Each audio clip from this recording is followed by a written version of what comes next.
tôi bị viêm xong.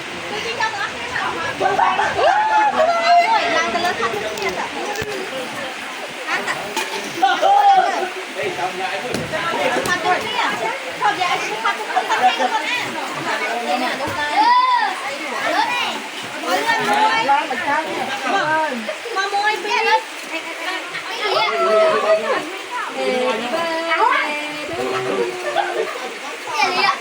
Có một mốc ở quốc tế.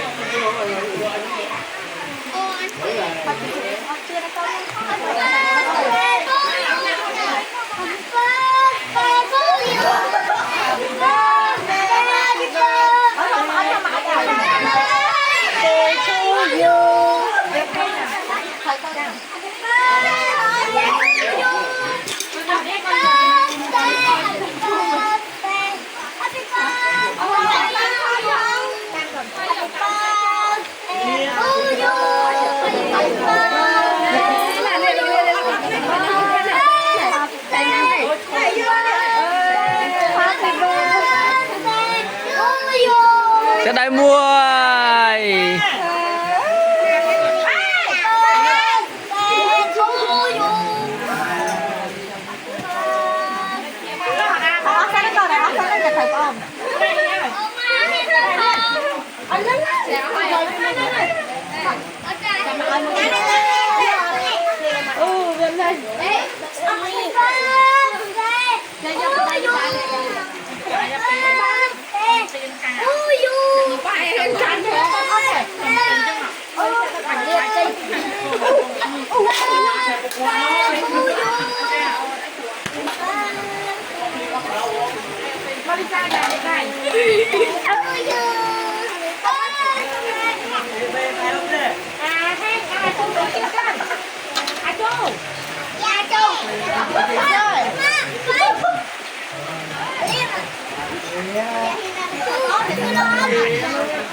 bà sao plom đã plom plom plom plom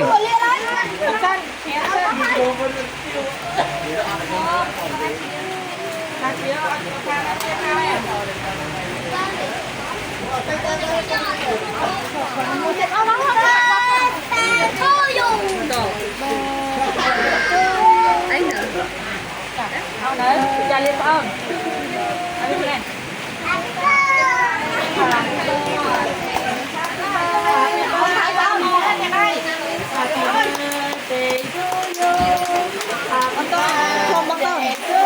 Cầm chăm chỉ cầm không cái chuyện thôi.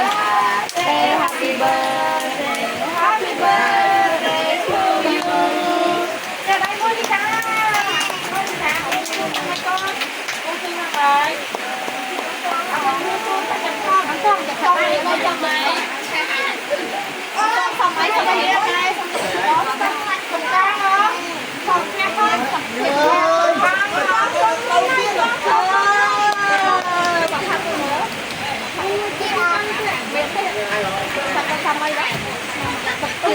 Tiền nó không có gì mà nó có nó hai con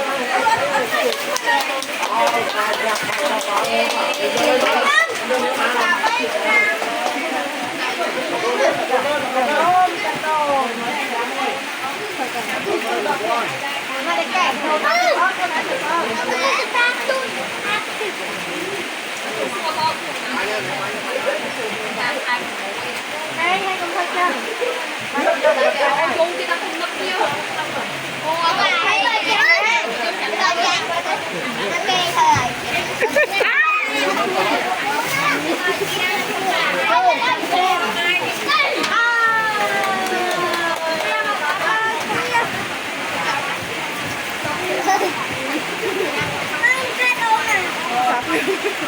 mình xin hợp tác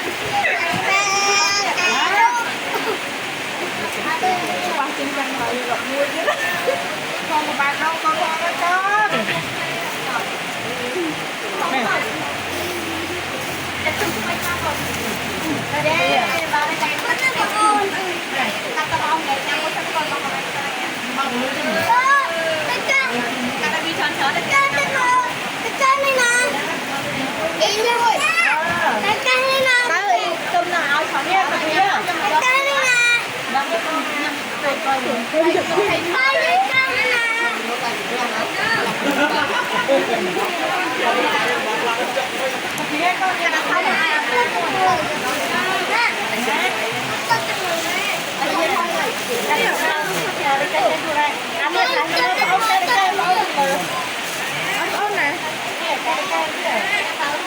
Kita sangat semua